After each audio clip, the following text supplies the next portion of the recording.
திருச்சியில் இருந்து ஏர் ஏசியா விமானத்தில் மலேசியா செல்லவிருந்த 2 பயணிகள் செல்போன் சார்ஜரில் மறைத்து வைத்திருந்த 4,96,000 ரூபாய் மதிப்பிலான இந்திய மற்றும் வெளிநாட்டு கரன்சி நோட்டுகளை சுங்கத்துறை அதிகாரிகள் பறிமுதல் செய்திருக்கிறார்கள். இதுகுறித்து கூடுதல் விவரங்களோடு இணைகிறார் எமது செய்தியாளர் கலைவேந்தன். வணக்கம் கலைவேந்தன், உங்களிடம் இருக்கும் தகவல்களை சொல்லுங்க. வணக்கம். இன்று காலை திருச்சியிலிருந்து மலேசிய தலைநகர் கோலாலம்பூர் செல்லவிருந்த ஏர் ஏசியா விமான பயணிகளிடம் திருச்சி விமான நிலைய வான் நுண்ணறிவுத்துறை சுங்கத்துறை அதிகாரிகள் வழக்கமாக சோதனை மேற்கொண்டனர். அப்போது பயணிகள் இருவரின் நடத்தையில் சந்தேகம் ஏற்பட்டது. இதனைத் தொடர்ந்து அவர்கள் இருவரையும் தனியே அழைத்து சோதனை மேற்கொண்ட போது அவர்கள் தங்கள் அணிந்திருந்த பாக்கெட்டில் செல்போன் சார்ஜரை மறைத்து வைத்திருந்தது தெரிய வந்தது. இதனையடுத்து செல்போன் சார்ஜர்களை திறந்து பார்த்த போது அதில் ஈரோ உள்ளிட்ட வெளிநாட்டு கரன்சிகளை மறைத்து வைத்து கடத்தியது தெரிய வந்தது.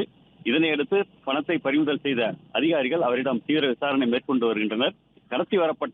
கடத்த இருந்த பணத்தின் மொத்த மதிப்பு 4.96 லட்சம் ரூபாய் ஆகும். நன்றி கலைவேந்தன், உங்க தகவல்களுக்கு.